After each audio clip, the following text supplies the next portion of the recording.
jauh natrat tina ayat-ayat uja nu matak eta maha benar Allah dengan segala firman-Na.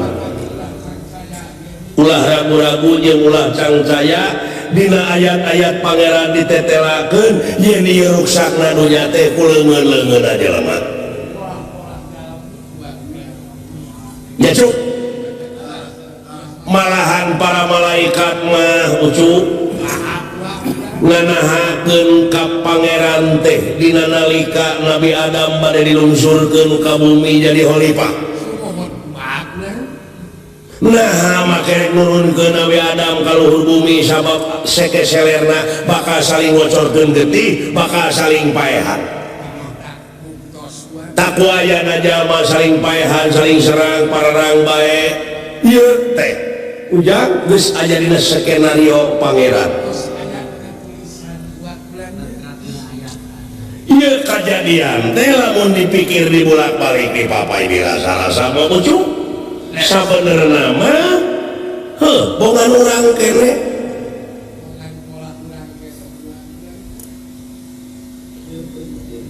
da bongana geuning loba-loba lieur tina ayat-ayat anjeunna nya cuk seureungsang tina ayat-ayat anjeunna keun kitab mah da eta mah pituduh hudan tah ayat-ayat anu nyata cuk ayat-ayat nu nyata sapertina di mana aya runtah-runtah di buruan, di pipir, disolokan da jelema teh tara daek ngomekeun ucuk tara daek nyingkahkeun ta eta teh ngabalieur tina ayat-ayat anu nyata tara daek ngoreh-ngorehkeun acan keun bae disolokan batur oge keun bae di buruan batur oge sabab elingna ka pangeran mah di mana wae jeung keur kumaha bae nya cuk di mana-mana sareuseuh kana mata mau urang teh ngeuwat we singgirkeun ujang sabab eta teh ajab geuna ka itu lamun diandap di mana datang hujan pan banjir gede teh eta teh meunat dina sulukan solokan banjir we ka ituna lamun saeuna neum disayangan reungit temana demam berdarah urang-urang kene panuruginya cuk tuh gunung-gunung pasir bulistir eta teh ayat Allah ucuk buat pelakan deui anu dimimitian ku pamarentahna dugi ka rakyatna ulah rek pakia-kia babarengan kokoh kesatuan jeung persatuan teh ujang manunggal teh ngamuara dina hiji tujuan nyaeta keur kapentingan negara jeung bangsa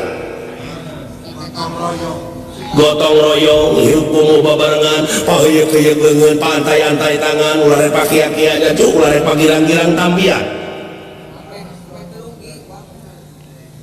sok urang saling bejaan amal ma'ruf nahi munkar teh urang pigawe dina gawe buktikeun dina gawe supaya ulah melengkung bekas jalahan ka ituna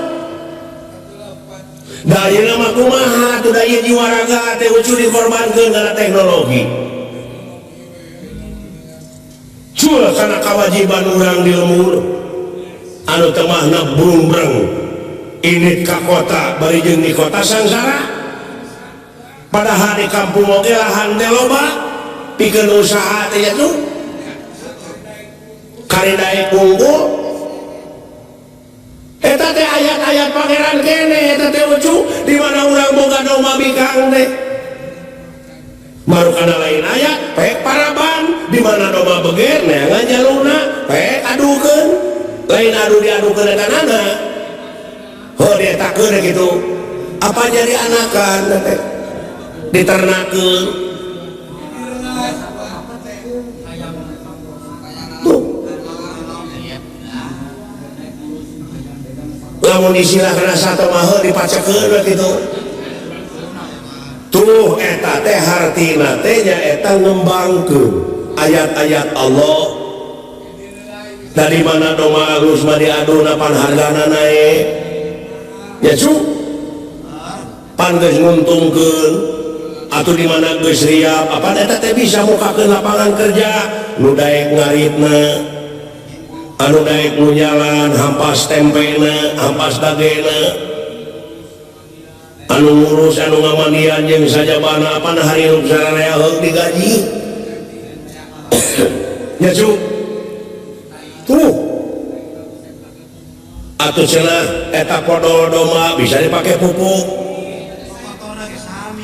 eta teh ayat-ayat pangeran keneh anu bukti abeh urang teu sangsara hirup dabongan di dunya urang teh aya pangabutuh manfaat teh jang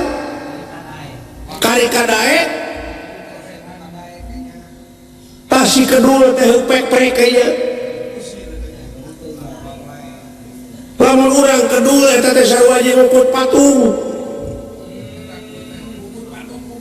lumatak di dalam lampahan Nabi Ibrahim alaihi salam mekprekan patung mekprekan arca aya arca teh ngajentul eueuh gawe aya tu beuki grepek lain arca anu beuki nyatu lamun urang matung hartina teh aya tu beuki tapi urang loba kedul muntangul bedegong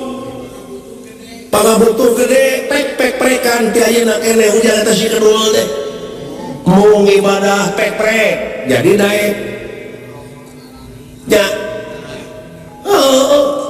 rajana tauhid teh kangnya Nabi Ibrahim alaihi salam teh ujug ulah hirup ku panyukup wae ulah gede ku pamere wae pek cing daek digawe cing daek ikhtiar manuki berkujang-jangna manusia hirup ku wakalna balanti gerapecu rek-rek gemi supaya gede desa saeutik mahi nya cu tak kitu jang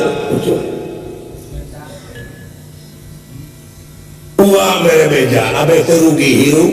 tingali dina surat wal asri demi wanci manusia bakal pinangi jeung karugian nu kumaha nu moal rugi angin jalma anu iman jeung amal soleh oge anu sok saling wasiatan ku hakna dibarengan ku sabar ai sabar di dieu teh lain ditampilin kudu cicing ditajong kudu merokok digebuk kudu merungkut tapi ngaran-ngaran sabar teh bisa mertahankeun diri tidak sagaruh persoalan anu sakirana mata garugikeun kana diri kaituna gara-gara jeung ka bangsa artina sabar teh meureuh nikre sanajan bari pateuh gunung oge bakal disahanakeun mumuncangan nya ujang kitu cikaracak ningang batu laun-laun jadi legok tai cak-cak ningang huntu laun-laun lebok ulah sampai ka kitu ujang